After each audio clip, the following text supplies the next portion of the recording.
जय हिंद दोस्तों, स्वागत है आप सभी को एक बार फिर से आप सभी के अपने परिवार, आप सभी के अपने यूट्यूब चैनल एग्जाम में दवाई क्रमजीत में। दोस्तों, आज हम लोग एआई के माध्यम से देखेंगे डायनासोर का अंत, वो भयानक दिन, क्या भगवान ने ही किया था अंत। तो आइए शुरू करते हैं। उससे पहले चैनल पर नए हो तो चैनल को सब्सक्राइब करिएगा।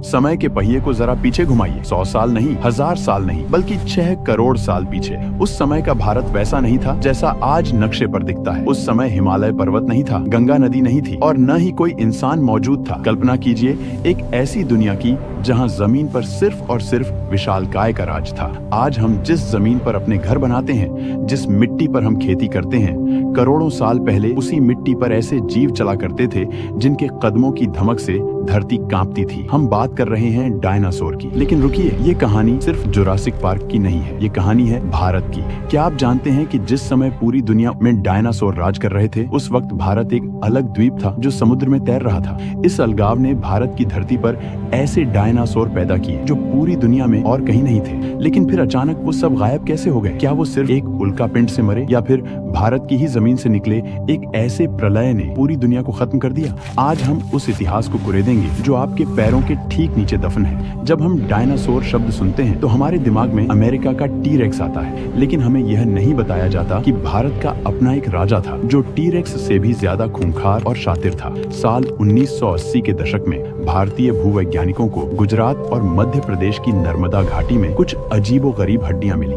जब इन हड्डियों को जोड़ा गया तो एक भयानक सच सामने आया। यह कंकाल एक ऐसे मांसाहारी डायनासोर का था जिसके सिर पर एक अजीब सा मुकुट था। वैज्ञानिकों ने इसे नाम दिया राजसोरस नर्मदाएंसिस, यानी नर्मदा का शाही छिपकली राजा। जरा उस दृश्य की कल्पना करें। नर्मदा नदी के किनारे घने जंगल में 30 फीट लंबा, 3 टन भारी, गहरे हरे और भूरे रंग की त्वचा वाला एक जीव शिकार की तलाश में घूम रहा है। उसके जबड़े इतने शक्तिशाली थे कि वो एक ही झटके में किसी भी जानवर की हड्डी चकनाचूर कर सकता था। राजसोरस दूसरे डायनासोरों से अलग था। वह टी-रेक्स की तरह सिर्फ ताकतवर नहीं था, बल्कि उसके सिर का वो ताज उसे एक अलग ही पहचान देता था। शायद वह अपने झुंड का लीडर था। नर्मदा की घाटियां आज शांत हैं, लेकिन उस दौर में यहाँ की हवा में राजसोरस की दहाड़ गूंजती थी। ये सिर्फ एक जानवर नहीं था, ये प्राचीन भारत का यमराज था। लेकिन सवाल यह है कि क्या नर्मदा घाटी में सिर्फ यही एक राक्षस था? नहीं, खुदाई में मिले अंडे बताते हैं कि यहाँ डायनासोर की पूरी बस्ती थी जो लाखों सालों तक फलती फूलती रही। अब हम एक विवादास्पद और रहस्यमयी मोड़ पर आते हैं। विज्ञान कहता है कि डायनासोर 6 करोड़ 50 लाख साल पहले खत्म हो गए और इंसान बहुत बाद में आए। दोनों का मिलन असंभव है। लेकिन फिर दुनिया भर की प्राचीन सभ्यताओं में और खास तौर पर भारतीय संस्कृति में ऐसे जीवों का वर्णन क्यों मिलता है जो हूबहू डायनासोर जैसे दिखते हैं? हमारे मंदिरों की दीवारों पर उकेरी गई आकृतियों को ध्यान से देखिए। कर्नाटक और तमिलनाडु के कई प्राचीन मंदिरों में याली और मकर की मूर्तियां हैं। क्या ये सिर्फ कलाकारों की कल्पना थी? जरा सोचिए, मकर का वर्णन देखिए। एक लंबा मुंह, नुकीले दांत, विशाल शरीर और एक शक्तिशाली पूंछ। क्या यह पानी में रहने वाले मोसासौरस या किसी मगरमच्छ जैसे डायनासोर का वर्णन नहीं लगता? और फिर कुंभकर्ण या घटोत्कच जैसे विशालकाय राक्षसों की कहानियां। क्या यह संभव है कि जब हमारे आदि पूर्वज जंगलों में घूम रहे थे तब शायद कुछ डायनासोर प्रजातियां बची रह गई हों? या फिर ऐसा हुआ होगा कि प्राचीन ऋषियों और लोगों को जमीन खुदाई में डायनासोर के विशाल कंकाल मिले होंगे और उन हड्डियों को देखकर उन्होंने ड्रैगन या राक्षस की कहानियां रची होंगी। वैदिक ग्रंथों में वृत्रासुर नाम के एक असुर का जिक्र है जो पूरे पानी को रोक लेता था और जिसे मारने के लिए इंद्र को वज्र का इस्तेमाल करना पड़ा। वृत्रासुर को अक्सर एक विशाल सर्प या ड्रैगन के रूप में दर्शाया जाता है। क्या वृत्रासुर की कहानी किसी डायनासोर के जीवाश्म को देखकर बनी थी? यह एक ऐसा रहस्य है जिसका जवाब इतिहास के पन्नों में कहीं खो गया है। एक और थ्योरी है जो एंशिएंट एस्ट्रोनॉट्स मानने वाले लोग देते हैं। महाभारत और रामायण में जिस तरह के विनाशकारी अस्त्रों का वर्णन है, जैसे ब्रह्मास्त्र, पाशुपतास्त्र, उनसे होने वाला विनाश बिल्कुल वैसा ही है जैसा एक उल्कापिंड के गिरने से होता है। तेज रोशनी, भयानक गर्मी, आसमान से आग बरसना और पूरी पृथ्वी का कांप जाना। क्या यह संभव है कि हमारे पुराणों में वर्णित प्रलय असल में वही घटना थी जिसने डायनासोर को खत्म किया? मत्स्य पुराण में मनु और प्रलय की कहानी आती है। एक छोटी मछली मनु को चेतावनी देती है कि एक महाविनाश आने वाला है, पूरी धरती पानी में डूब जाएगी। विज्ञान भी यही कहता है कि डायनासोर के खत्म होने के बाद समुद्र का स्तर बढ़ा था और मौसम में भारी बदलाव आया था। क्या दशावतार का क्रम मत्स्य, कूर्म, वराह, नृसिंह असल में इवोल्यूशन की कहानी नहीं है? पहले पानी के जीव आए, फिर उभयचर, फिर जमीन के जानवर और अंत में इंसान। हमारे पूर्वजों ने विज्ञान की इस जटिल प्रक्रिया को धर्म और कहानियों में पिरोकर हमें समझाया था।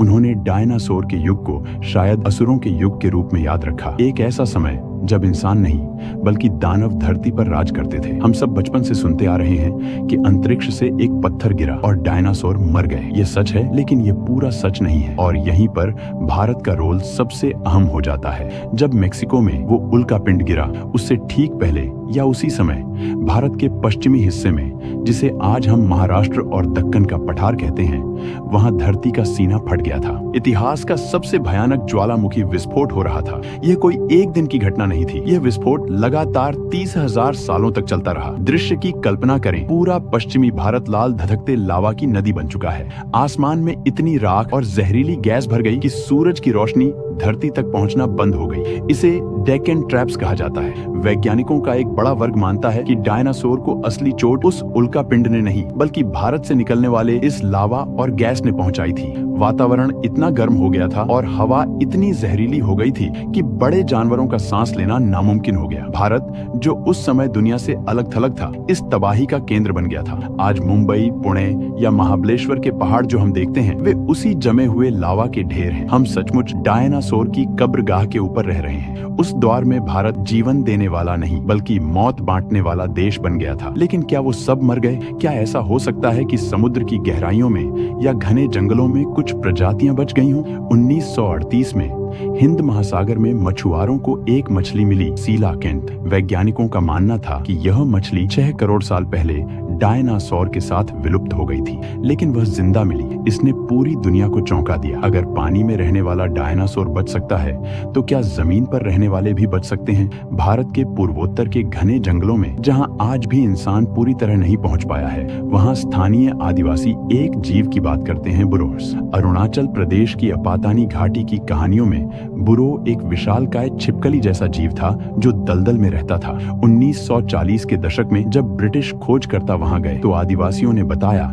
कि उन्होंने अपने पूर्वजों से सुना है कि कैसे उन्होंने उस जीव को खत्म किया। क्या बुरो एक बचा हुआ डायनासोर था? दुनिया भर में लॉच नेस मॉन्स्टर और मोकेले म्बेम्बे जैसी कहानियां हैं। ये सब इशारा करती हैं कि शायद विलुप्ति की घटना 100% नहीं थी। हो सकता है कि पाताल लोक जैसी गुफाओं में या गहरे समुद्र में जुरासिक युग का कोई हिस्सा आज भी सांस ले रहा हो, हमसे और हमारी आधुनिक दुनिया से छिपा हुआ। अंत में डायनासोर की कहानी हमें एक बहुत बड़ी सीख देती है। सनातन धर्म में समय को चक्रीय माना गया है। सतयुग, त्रेता, द्वापर, कलयुग और फिर प्रलय। निर्माण और विनाश का यह चक्र हमेशा चलता रहता है। डायनासोर 16 करोड़ सालों तक इस धरती के राजा थे। उन्हें लगता होगा कि यह दुनिया हमेशा उनकी रहेगी, लेकिन प्रकृति ने एक झटके में उनका नामो निशान मिटा दिया।